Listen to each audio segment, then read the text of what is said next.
Alright, so I think that there should not be an antler point restriction on bucks. What do you guys think? Disagree. Why is that? Because antler point restrictions increase the quality of the deer herd as a whole. So you're looking at younger bucks, so like 1, 2, 3-year-old deer have a better chance of growing to maturity, better chance of spreading genes to the gene pool. Whereas if you just allow everybody to shoot, spikes and yearling bucks, you don't get those genes, you don't get that growth in those bucks, and you don't let those bucks reach the level of maturity that they need to create that better gene pool. But not every buck's gonna turn into something bigger. You could have a spike that could be a spike its entire life. So at that point, it doesn't make sense in that way. We'll see, and then you're looking at more of a quality deer management. But the issue with quality deer management in Michigan and in the country as a whole is that not everybody's pro quality deer management. So, a better solution is APRs at the moment. If you could get everybody on board with quality deer management and aging deer by the hoof and all this other stuff, it would be a great idea, but it's just not feasible at the moment. When you say antler point restriction, what are you talking? Are you talking an 8-point, 6-point, 10-point? The current antler point restrictions are 4 on one side. Okay. Or 3 on one side, or something like that. I thought it was 4 better. I thought that's where it was at. Yeah, 4 better on one side. Yeah, 4 better. So it could be 4 on a spike. So it would be like, so you buy a combination license right now. Right. You can shoot a spike, and then your next buck is a 4 or better. That's an antler point restriction. Okay. So I see. So currently, when you buy a buck combo tag, like you mentioned, it's one is anything or any buck potentially, and then the other one's has to have 4 on one side. So you're talking the DNR would only sell the restricted tags. Right. For like a 7-point, or sure, it's just got to have that many points on one side. Oh. So you could technically shoot a 4-point if one side was a 4 and it didn't have any on the other side. Mm-hmm. So a unicorn, basically. Yeah, but it'd be 4 points. An awkward unicorn. Yes. Okay. Would you be like one of my concerns would be is okay, so obviously for like that to happen, for them to get to that mature age, it wouldn't, you're not going to have a yearling that's an 8-point. So I mean, you can. But yeah, it's you not. can. You yeah, definitely but can. I mean, it's not, harder. It's, yes. Yeah, it's not as common. So do you think, potentially speaking, considering last year in Michigan, there was about an estimated of 1.5 million deer before the hunting season started, and there were, I believe it was either 500,000 tags were sold or 500,000 tags were filled, yeah.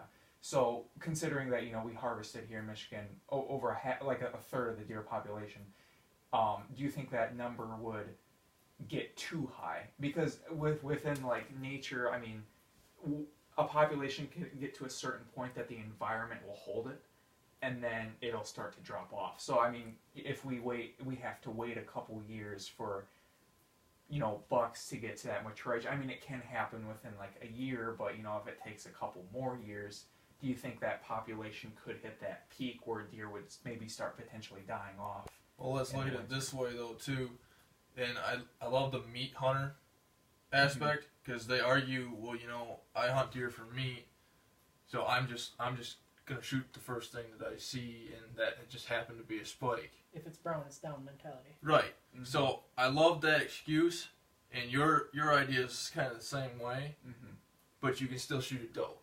Right. Yeah. True. And if you shoot a mature doe, it takes a breeder out of the population. True. So you have a first-time mother right now, a younger doe, first-time mother, who actually has a greater chance of losing her fawn. So you're actually decreasing the population further because she's more apt to lose her fawn. True. Rather than just taking a buck who, I mean, he can inseminate multiple does, that's right, but... Yeah. True. without the doe, you can't have. Right. You can't have any more bucks coming into this world. Yeah, because kind of like what you said, like they say if you want to control a deer population, go after the doe more. Yeah. Right. So, you got anything to say, Jared? Nope. He kind of covered basically some of the stuff I was gonna say. Okay. Do you think that there could be any like downsides to it whatsoever, or you think it's just Severe backlash from the hunting community? We're already starting to see it in a few different areas, because there are a few areas in Michigan that are APRs right now, and a lot of hunters like it.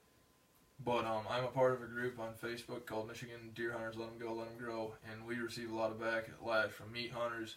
And then with current regulations for this new season coming in for the chronic wasting disease control units, Yeah. that's going to really hurt the deer population. Just completely destroys any chance of antler point restrictions in those areas. And I'm not sure what the science is that the DNR right now is using. I can't say that I'm pro it or against the core area science that they're using. I just know that this year is going to be a slaughterhouse for the deer population in those zones. Try to kill off the disease. That's basically what they're trying to do, and I'm not sure that that's the right thing to do.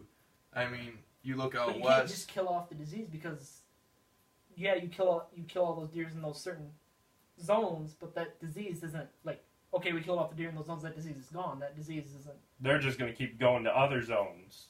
Well, when you look out west, that's where a lot of our chronic wasting disease comes from.